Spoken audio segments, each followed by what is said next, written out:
Hello everyone, good morning. मैं Pravesh Sharma, welcome back to my channel.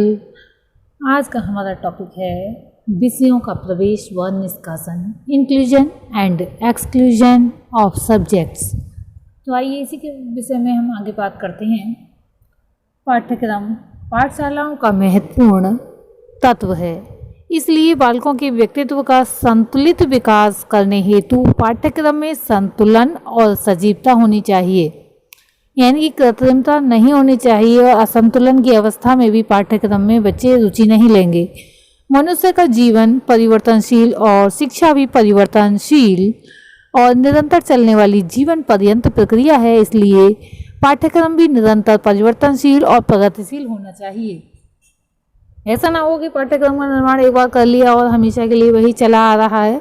समय के अनुसार बहुत बदलाव होते रहते हैं। उस बदलाव को देखते हुए पाठ्यक्रम में कुछ विषयों का समावेश और कुछ विषयों को निकालना होता रहना चाहिए। पाठ्यक्रम ऐसा होना चाहिए जिससे बालकों और किसानों की आवश्यकता की पूर्ति हो, यानी कि बालक जो किसी दूसरी संस्कृति में ढलना चाहते हैं, संस्कृति से तात्पर्य है कि अपने आप की संस्कृति में थोड़ा विकास करना चाहते हैं, और किसान या कि ग्रामीण अंचल के जो व्यक्ति हैं वे अपने बालकों को जिस प्रकार की शिक्षा देना चाहते हैं उसकी आवश्यकता की पूर्ति करता हो। सिर्फ क्लर्क बनाना ही हमारा उद्देश्य नहीं है, क्योंकि हमारा देश कृषि प्रधान देश है और हमारे देश में विज्ञान को आगे बढ़ावा भी दिया जाना है। इन विद्यार्थियों को आगे चलकर प्रजातंत्रात्मक समाज व राष्ट्र की मुख्य धारा से जुड़ना है, इसलिए पाठ्यक्रम से समाज और प्रजातांत्रिक नागरिकों की आवश्यकताओं की पूर्ति का होना भी आवश्यक है। स्कूल की पाठ्यचर्या में ऐसे तत्व अवश्य होने चाहिए जिनसे छात्र छात्राओं में विचारों की अभिव्यक्ति की योग्यता, वैज्ञानिक दृष्टिकोण, देशभक्ति की भावना, अच्छी आदतें, अभिवृत्तियों का विकास संभव हो। विद्यार्थियों को केवल ज्ञान प्राप्त और बौद्धिक विकास करने की योग्यता का ही विकास ना हो, बल्कि उसके व्यक्तित्व के शारीरिक, मानसिक, सामाजिक, नैतिक और आध्यात्मिक पक्षों का भी विकास होना चाहिए। इस दृष्टि से पाठ्यक्रम में शारीरिक शिक्षा, कौशल, नृत्य, संगीत, हस्तकला को भी सम्मिलित किया जाना चाहिए। पालमुल्लू ने एक परिभाषा देते हुए लिखा है कि पाठ्यचर्या को बालक के सामने आदर्श रूप में वर्तमान जीवन, वर्तमान सामाजिक क्रियाओं, वर्तमान नैतिक आकांक्षाओं, पूर्व काल के सांस्कृतिक मूल्यों को वर्तमान काल की रसानुभूति के रूप में रखना चाहिए। इन्होंने बहुत स्पष्टता के साथ लिखा है कि पाठ्यचर्या को बालक के सामने एक आदर्श रूप में वर्तमान जीवन, वर्तमान सामाजिक प्रक्रिया या क्रियाओं, वर्तमान नैतिक आकांक्षाओं, क्योंकि नैतिकता की आज के जीवन में बहुत ज़्यादा आवश्यकता है, पूर्व काल के सांस्कृतिक मूल्यों को वर्तमान काल की रसानुभूति के रूप में रखना चाहिए, क्योंकि मूल्य किसी भी काल एवं देश के हों, कहीं ना कहीं वे जीवन को संवारने वाले ही होते हैं।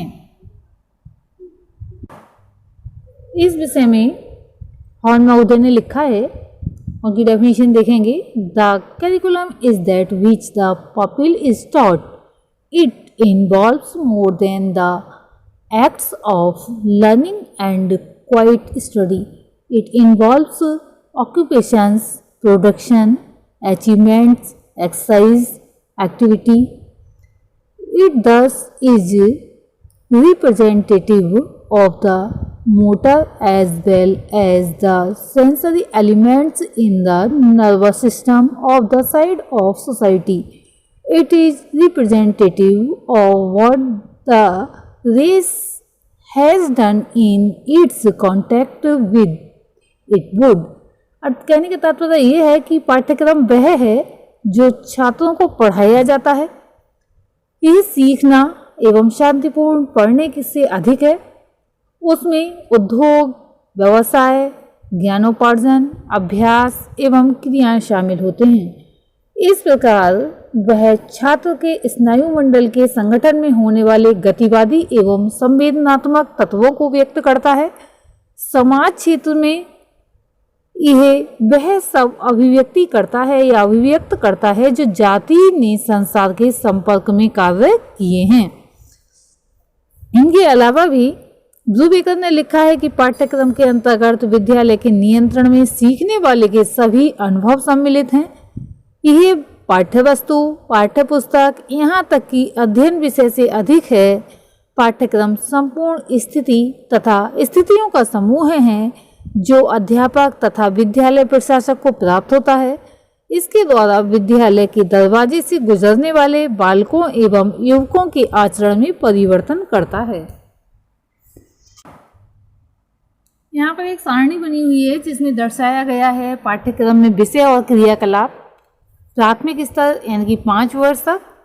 सबसे पहले हम देख रहे हैं भाषा या भाषाएं, मातृभाषा या क्षेत्रीय भाषा, क्योंकि जब बालक प्राथमिक स्तर पर बैठा हो या फिर कहें कि प्राथमिक स्तर में सबसे पहल पढ़ने गया हो, तब भाषा का ज्ञान कराना आवश्यक हो जाता है और वहाँ मातृभाषा या फिर क्षेत्रीय भाषा में ही उसे शिक्षा देनी चाहिए, जो कि समय है 30%, गणित 15%, पर्यावरण अनुभव 15%, कार्य अध्ययन 20%, कला शिक्षा 10%, स्वास्थ्य एवं शारीरिक शिक्षा 10% और कुल है 100%। ये शिक्षा के इस स्तर पर बालकों को पढ़ने, लिखने और गिनने जैसे आधारभूत साधनों की शिक्षा मिलनी चाहिए।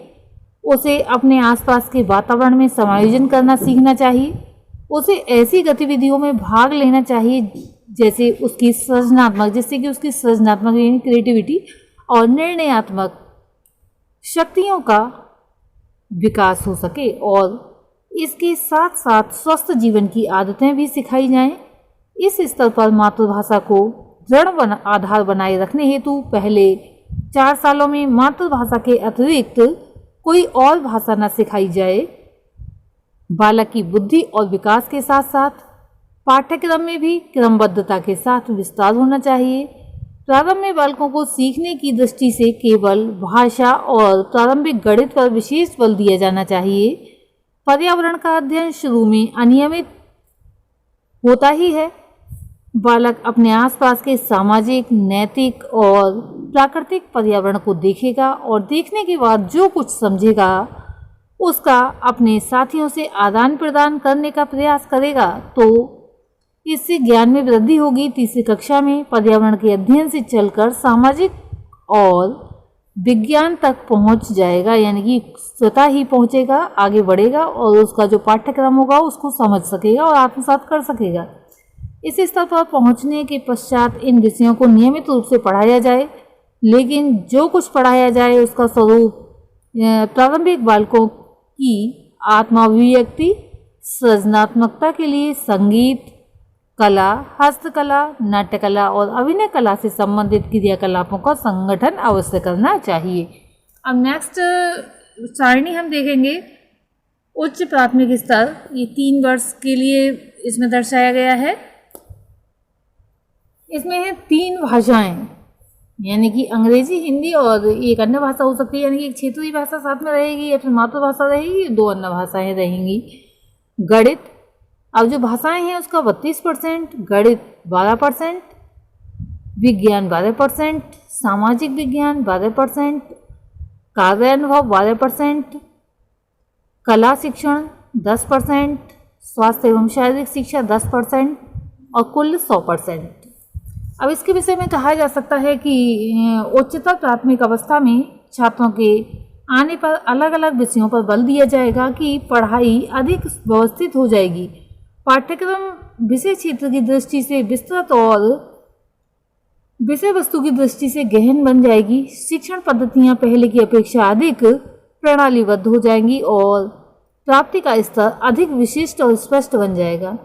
उच्चतर माध्यमिक अवस्था तक तर्कपूर्ण रीति से सोचने, यानी कि लॉजिकल होता है, सोचने, परिणाम निकालने और अधिक ऊंचे स्तर के निर्णय लेने की योग्यता के साथ साथ ज्ञान की प्राप्ति पर बल देना चाहिए।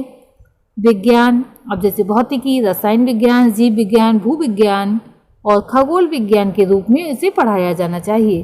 प्राथमिक स्कूल की अपर कक्षाओं में कार्य अनुभव सरल हस्तकारी के रूप में शुरू हो सकता है। इसका उद्देश्य बालक को अपने हाथों के प्रयोग की शिक्षा देना और इसके द्वारा उसके बौद्धिक और भावनात्मक वृद्धि में सहायता देना है। उच्च कक्षाओं में ये कौशल का रूप ले सकता है। इससे छात्रों में तकनीकी विचार और रचनात्मक क्षमता का विकास होता है। नेक्स्ट पॉइंट में हम देखेंगे कोर अथवा कर्म पाठ्यक्रम। कोर पाठ्यक्रम का वह ज्ञान और अनुभव का वह भाग है जिसे छात्रों को पढ़ाना अनिवार्य है। माध्यमिक शिक्षा आयोग 1952 और 53 यानी कि 1952 और 53 सेकेंडरी एजुकेशन कमीशन ने भाषाओं तथा सामाजिक अध्ययन का सामान्य विज्ञान और गणित का एक कोर पाठ्यक्रम रखा है। शेष 3 वैकल्पिक विषय रखे जो 7 विषय समूहों में से चुने जा सकते हैं। 10+2 शिक्षा प्रणाली में कक्षा 1 से 10 तक सभी विषय सभी छात्रों के लिए अनिवार्य हैं। यहाँ ना कोई कोर पाठ्यक्रम है और ना ही विशेष रूप से वैकल्पिक विषय। वैसे भाषा तथा कार्यानुभव अथवा सामाजिक दृष्टि से लाभप्रद कार्य सोशली यूजफुल प्रोडक्टिव वर्क्स पाठ्यक्रम के अंतर्गत आते हैं, परंतु जब इनमें भी कई प्रकार के चुनावों का प्रावधान किया जाता है तो ये विषय अंतर्गत वैकल्पिक विषय बन जाते हैं। कक्षा 11 तथा 12 में स्पष्ट रूप से वैकल्पिक विषय हैं। इस स्तर पर छात्रों को अपनी रुचियों तथा अभिरुचियों के अनुसार विषय चुनने होते हैं। अब नेक्स्ट पॉइंट में हम देखेंगे कोर पाठ्यक्रम की आवश्यकता तथा शिक्षा के उद्देश्य, importance of core curriculum and goals of education. जीवन के उद्देश्य तथा शिक्षा के कार्य के बारे में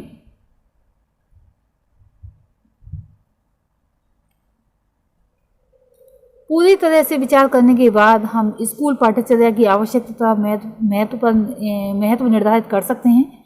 एक साधारण मध्यम वर्ग के व्यक्ति के लिए जीवन का उद्देश्य प्रजातंत्रात्मक ढंग से ऐसा जीवन गुजारना है जिसमें वह स्वयं संतुष्ट रह सके तथा अपने समाज के लिए उपयोगी सिद्ध हो सके। समाज में से उसे एक पारिवारिक सदस्य, एक कार्यकर्ता तथा एक नागरिक के रूप में कार्य करना पड़ता है।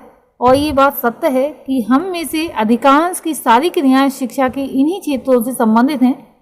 जीवन के उन उद्देश्यों की प्राप्ति के लिए शिक्षा की सबसे महान व अच्छा साधन है।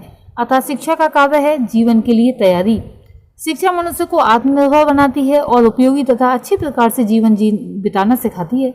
इस प्रकार बालक पारिवारिक सदस्य, कार्यकर्ता तथा नागरिक के रूप में अपने कर्तव्यों का पालन करना सीख जाते हैं। यह कार्य तभी पूर्ण हो सकता है जब शिक्षा को क्रियात्मक रूप से क्रियात्मक ढंग दिया जाए। तभी बालक अपने वातावरण को भली प्रकार समझकर उनमें सफलतापूर्वक भाग ले सकेंगे।